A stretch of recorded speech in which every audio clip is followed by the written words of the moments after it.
Nous allons nous intéresser ici aux vecteurs de l'espace, les vecteurs de l'espace qui vont être définis comme dans le plan, à savoir qu'un vecteur aura trois caractéristiques, une direction, un sens et une norme. Donc, si on prend comme exemple ici le vecteur U, qui est aussi le vecteur AB, eh bien la direction, c'est la direction donnée par la droite AB, le sens, c'est de A vers B, et sa norme ou sa longueur, la longueur et la norme, ça représente la même chose. La norme est bien notée de cette manière-là, d'ailleurs, avec deux barres à gauche et à droite, le vecteur AB entre eux, ça veut dire la norme du vecteur, et bien donc la norme correspond à la distance de A à B. Donc voilà les trois caractéristiques d'un vecteur.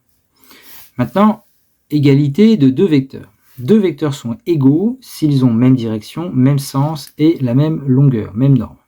Deux vecteurs seront dits opposés s'ils ont la même direction, même norme, mais des sens contraires. En exemple, ici, le vecteur AB et le vecteur HG ont la même longueur, même direction, ils sont parallèles, et le même sens, donc ils sont égaux. Le vecteur AB et le vecteur CD ont la même direction, ils ont les mêmes longueurs, mais des sens contraires, on dit qu'ils sont opposés, et donc on écrira AB égale moins CD. Le vecteur BD et le vecteur FH, et bien ces deux vecteurs sont égaux. Et enfin, le vecteur GF et le vecteur AD ont la même direction, même longueur, mais des sens contraires. Donc, ils sont opposés. On écrira GF égale moins le vecteur AD. Toujours dans l'égalité de vecteurs, lorsque nous aurons deux vecteurs égaux, comme le vecteur AB égale au vecteur DC ici, AB égale vecteur DC, eh bien, le quadrilatère ABCD sera un parallélogramme.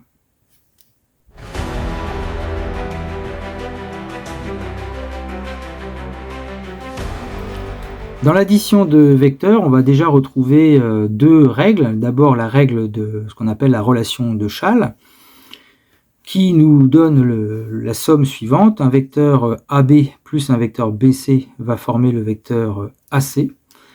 Donc dans la relation de Schall, nous avons un point, ici, le point B, qui va se retrouver dans le premier vecteur, dans le deuxième vecteur. Ici, c'est le point d'origine, ici, c'est le point d'arrivée du vecteur. Et donc AB plus BC donne le vecteur AC.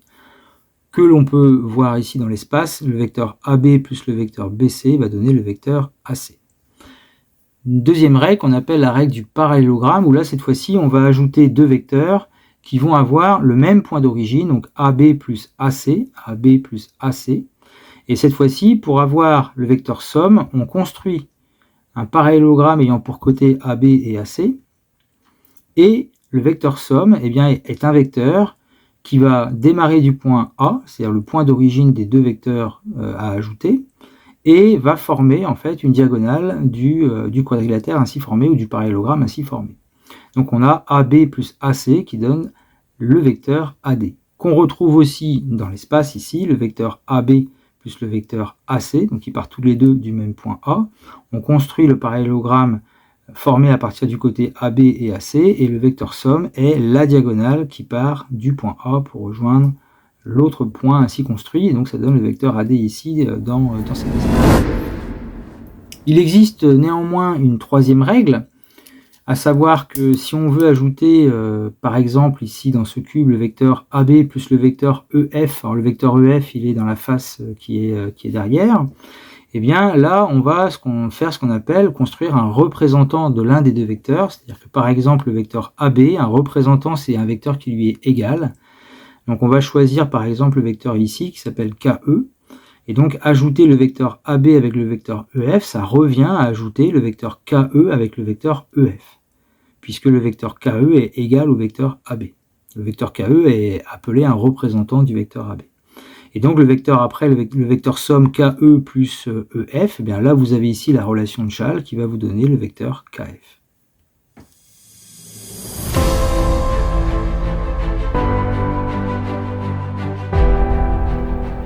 Quelques règles de calcul. Prenons trois vecteurs U, V et W.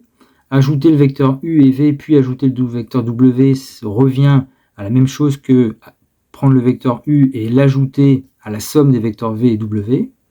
Ajouter le vecteur U et le vecteur V, c'est pareil qu'ajouter le vecteur V et le vecteur U.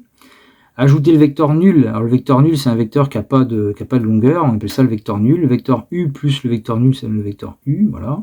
Quand on prend un vecteur et son opposé et qu'on les ajoute, ça donnera le vecteur nul.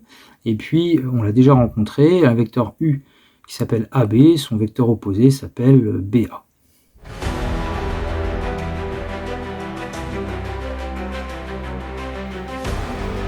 Dans ces généralités sur les vecteurs, nous continuons avec la multiplication d'un vecteur par ici un nombre réel.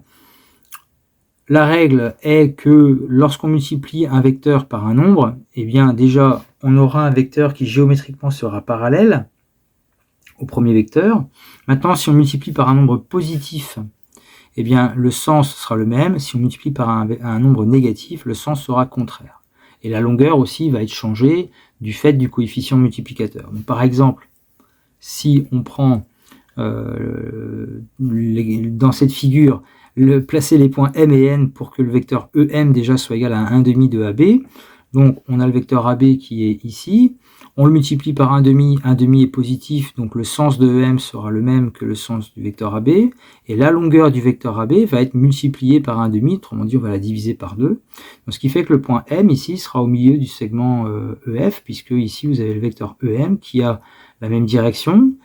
Il aura le même sens que le vecteur AB et sa longueur sera la moitié du vecteur AB. L'autre point, le point N, pour que Cn soit égal à moins 1/4 de EB, alors le vecteur EB, il est ici. Donc on va construire un vecteur qui est parallèle, géométriquement. Après, puisqu'on multiplie par un nombre négatif, eh bien le sens du vecteur Cn va être contraire au vecteur EB. Et la longueur du vecteur EB va être multipliée par 1/4. Pas par moins 1/4, puisque des longueurs sont positives. Donc on multiplie par 1/4 ici. Et donc vous avez cette représentation-là, le vecteur Cn qui est bien dans le sens contraire du vecteur EB, et sa longueur, c'est le quart du vecteur EB. On prend la moitié de la moitié, et on obtient ici donc le point N qui est situé sur la face qui est derrière ici le cube.